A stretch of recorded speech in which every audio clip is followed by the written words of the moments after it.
क्या तुमने कभी सोचा है कि एक ऐसी कौम थी जो पहाड़ों को तराश कर महल बनाती थी और कहती थी कि हमसे ज्यादा ताकतवर कौन है?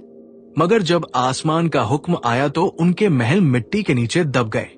हजरत नूह अलैहिस्सलाम के बाद एक और कौम पैदा हुई जिनका नाम था आद।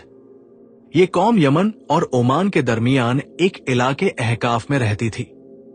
उनके शहर का नाम था इरम जातुल इमाद, यानी स्तंभों वाला शहर जो आसमान से बातें करता था। उनके बदन पहाड़ों की तरह मजबूत थे। उनका कद इतना लंबा था कि बादलों को छू लेते थे।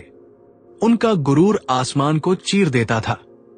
वो कहते थे कि हम ही जमीन के वारिस हैं और हमेशा रहेंगे। अहकाफ की रेत में उनके शहरी इलाके दूर दूर तक फैले हुए थे। उनके घोड़ों के पांव से जमीन गूंजती थी। रात को उनके चिरागों की रोशनी दूर तक चमकती थी, गोया उनका शहर जमीन पर एक ताज हो। वो अपनी मजलिसों और नशिस्तों में अक्सर एक ही बात कहते थे कि हम जैसे लोग दोबारा कभी पैदा नहीं होंगे।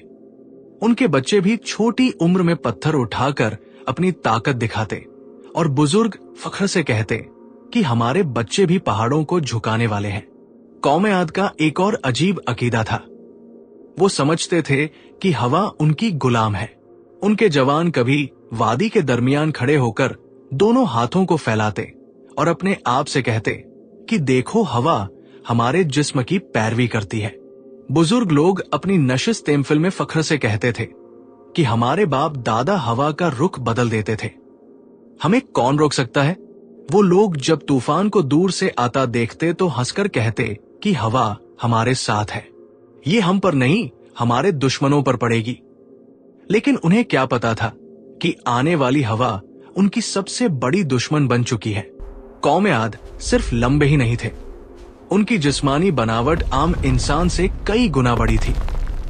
दरिया के किनारे उनके कदमों के निशान आज भी पहाड़ों के दरमियान मिलते हैं, जिन्हें देखकर लोग हैरान रह जाते हैं।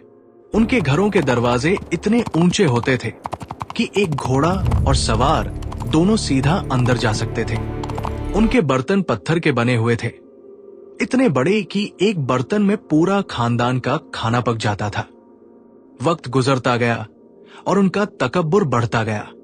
फिर अल्लाह ताला ने अपना नबी भेजा हजरत हूद अलैहिस्सलाम को, जो कहने लगे, ऐ मेरी कौम, सिर्फ अल्लाह की इबादत करो, उसके सिवा कोई माबूद नहीं है।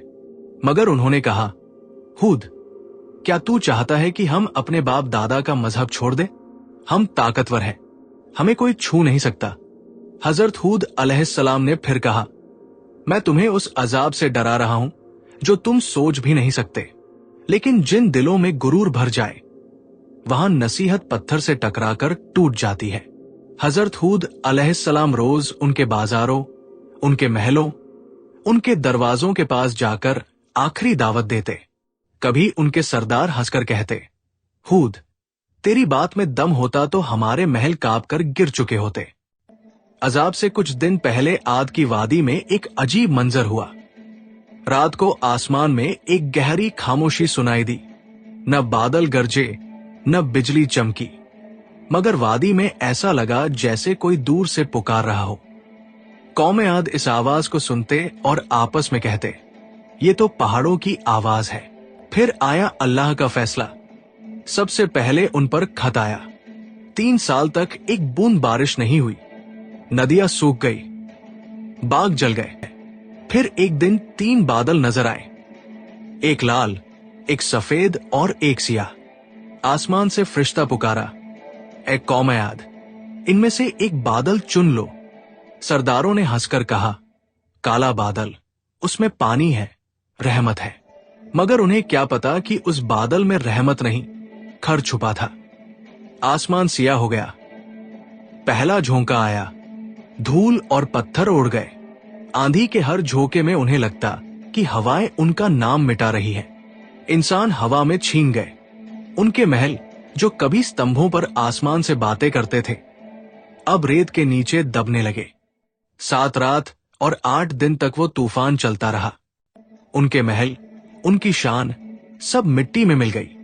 अल्लाह ताला ने फरमाया, और आद को तबाह किया गया सख्त गरजदार आंधी से, जो 7 रात और 8 दिन तक उन पर मुसलसल चली।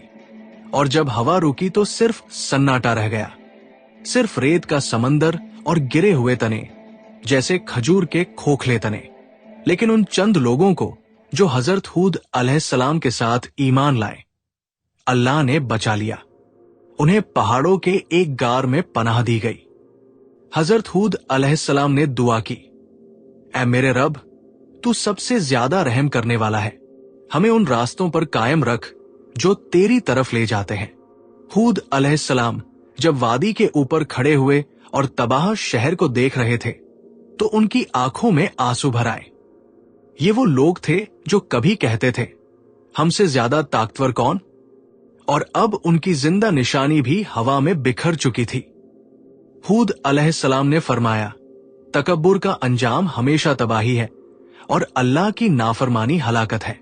आज भी अहकाफ की रेत के नीचे उनका शहर इरम दबा हुआ है, एक गवाही के तौर पर जो कहती है कि ताकत और शान से नहीं, सिर्फ अल्लाह की इताअत से इज्जत मिलती है।